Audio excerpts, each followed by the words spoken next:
Welcome to HI Consulting, your trusted source for automotive industry updates. Today, we're diving into some crucial updates regarding safety and environmental regulations.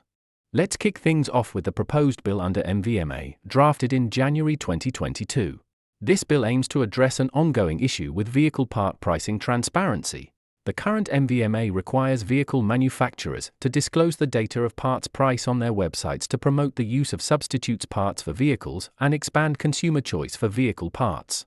However, the access to the price information is complicated or the disclosed prices are lower than the selling prices, making it difficult for consumers to obtain correct information on the price of vehicle parts.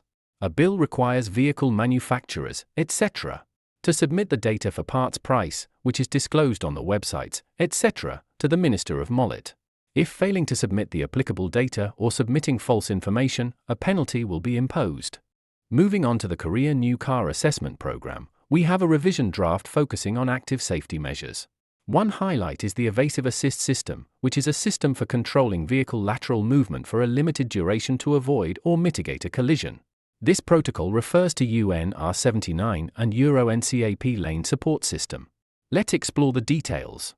First up, the Evasive Assist System is expected to operate effectively to prevent collisions in all test scenarios. Additionally, before the system kicks into action, it must provide either optical acoustic warnings, optical haptic warnings, or a combination of both to alert the driver. Crucially, the system must ensure that the vehicle remains within its lane while in operation, without unintentional departures. Compliance with regulations is achieved when the system successfully avoids a collision, working seamlessly alongside autonomous emergency braking and evasive steering systems.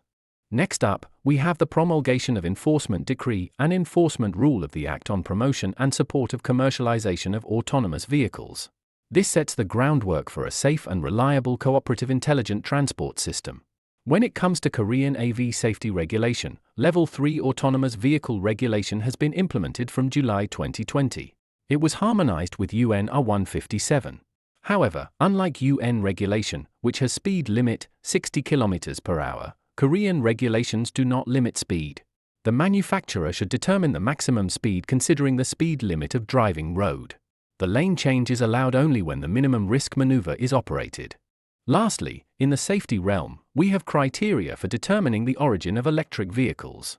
These guidelines ensure compliance with the EU-Korea Free Trade Agreement, specifying thresholds for non-EU parts in vehicle manufacturing.